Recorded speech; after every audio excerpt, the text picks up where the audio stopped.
Hello students, wish you a very happy good morning to all of you, and I wish you stay safe and happy at home. So today we come with the new topic named fractions. So that is chapter number 9 of class 4th. The fraction, what is fraction? Firstly you should know what is fraction. The fraction is the part of the whole. It means whole is that complete thing. If you have any complete thing or complete object and you are dividing that object into some parts, and after that you want to calculate the fraction of that part, we can express that part in the form of fraction. How? See here, if we are taking a circle is representing at anything, like you are purchasing a pizza from the pizza shop and you want to divide that pizza into equal parts. Then the fraction of that one part will be 1 by 2. It means the total number of parts will come in denominator and the number whose fraction you want to calculate, that will come in the numerator.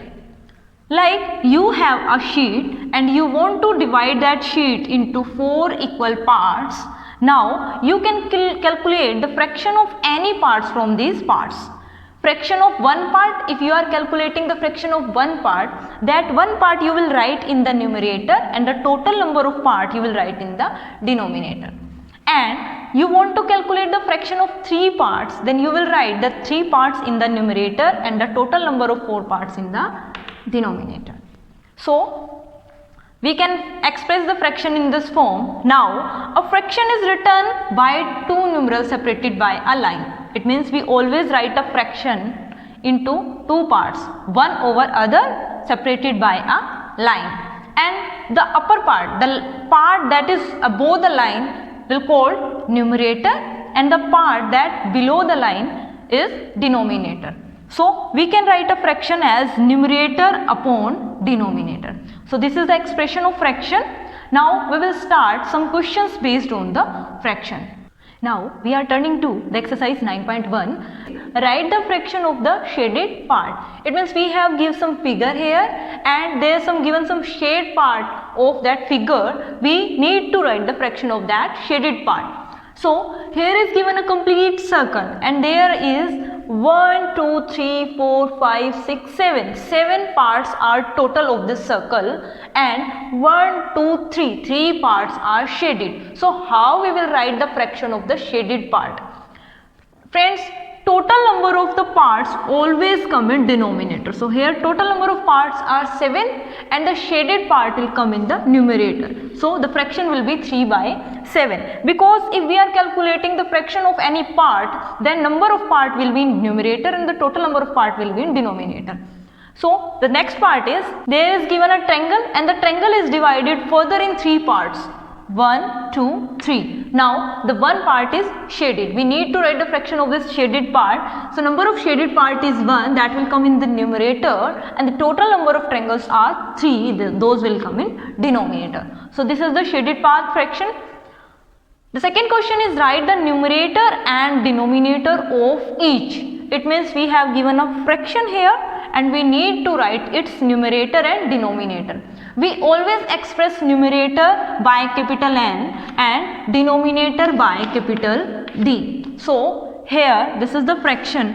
You know the numerator is that part that is above the line and the denominator is that part below the line. So above the line is 5 here. So numerator will be 5 and denominator will be below the line, that is 11 here. So we can write the numerator and denominator in this form. Here is given numerator is 21 and denominator will be 23 because the part that is above the line is numerator and the part that is below the line is denominator. The third question is, write 5 equivalent fraction to 3 by 5. It means here we need to write 5 more fraction of the given number. Those should be equivalent to the given number. There is given 3 upon 5. It means in the numerator there is 3, in the denominator there is 5. If we are taking any more fraction, that should be equivalent. It means if something we are taking in the numerator, those the equal part should be in the denominator. If we are taking the twice of this number. It means we are changing on the both part equally. It means this should be equivalent fraction of this, because if we are taking its standard form, we are cutting it, the same number will be come. So we can take its twice as well as in the numerator as well as in the denominator. So we are taking the twice of this number in denominator as well as in the numerator. Similarly, we will take the thrice of this number. The number will come 3 3 is 9, 5 3 is 15, and this number is equivalent to this number.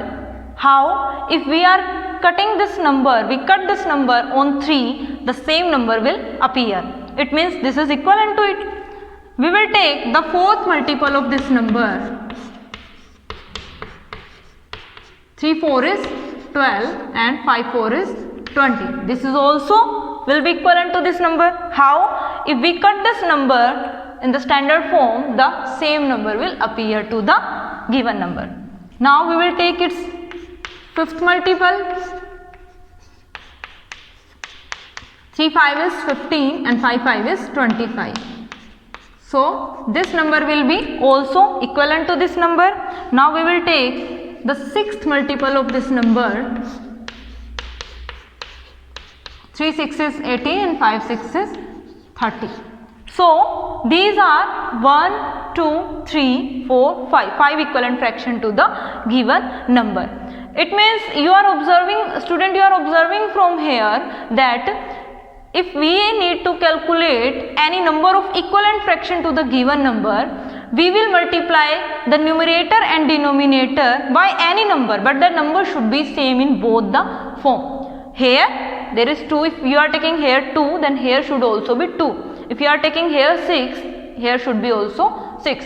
It means by same number you will multiply the numerator and denominator to getting equivalent fraction. So there are 5 equivalent fractions: 6 by 10, 9 by 15, 12 by 20, 15 by 25 and 18 by 30.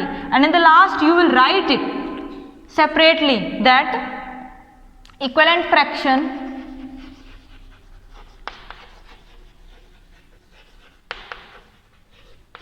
you need to write this 6 by 10 separately, 9 by 15, 12 by 20, 15 by 25 and 18 by 30.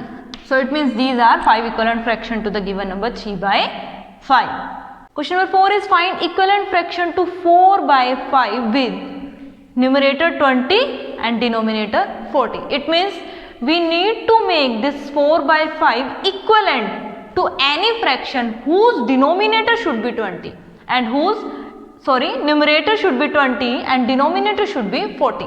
It means the given number is 4 by 5. We need to make the numerator 20. Where is the numerator come? That is above the line. It means to 4 by which number we will multiply to get 20. If we are multiplying this 4 by 5, what we will get? 20. It means in the numerator there is 20. And if we are multiplying something in the numerator, the same number we need to multiply in the denominator. That is the rule. So we will multiply the same number in the denominator by 5. So it will come 5 5 is 25. So this will be your new fraction. Now we need to make denominator 40. What is the given number? 4 by 5. It means by which number we will multiply this denominator to make 40. If we are multiplying 5 by 8, what we will get? In the denominator 40. It means denominator is 40. Okay. So the same number we will multiply in the numerator also, because this is the rule. The same number we will need to multiply on the both side. So 4 8 is 32. So this is the given. This is the calculated number to give denominator 40. Now the question number 5 is, which of the following pair are equivalent? There are given two pairs and there is given a pair here and here. We need to check that which one is equivalent. Here is given 7 by 12 and here is given 28 by 48. Can we standardize this number by 7 Can we standardize this number to 7 by 12? Check it. If we are cut it this number by 4, 4 7 is 28 and 4 1 is 4 and 4 2 is 8. In the table of 4 at 1 and in the 8 at 2. So 7 by 12. It means here is 7 by 12 and here is also 7 by 12 by after cutting this number. Both number are equal. So this number will be equivalent. Okay. The next number we will check. Here is 5 by 13 and here is 7 by 20. Can you cut this number to get 7 by 20? No. Can you cut this number to get 5 by 13? No. So this number is not equivalent.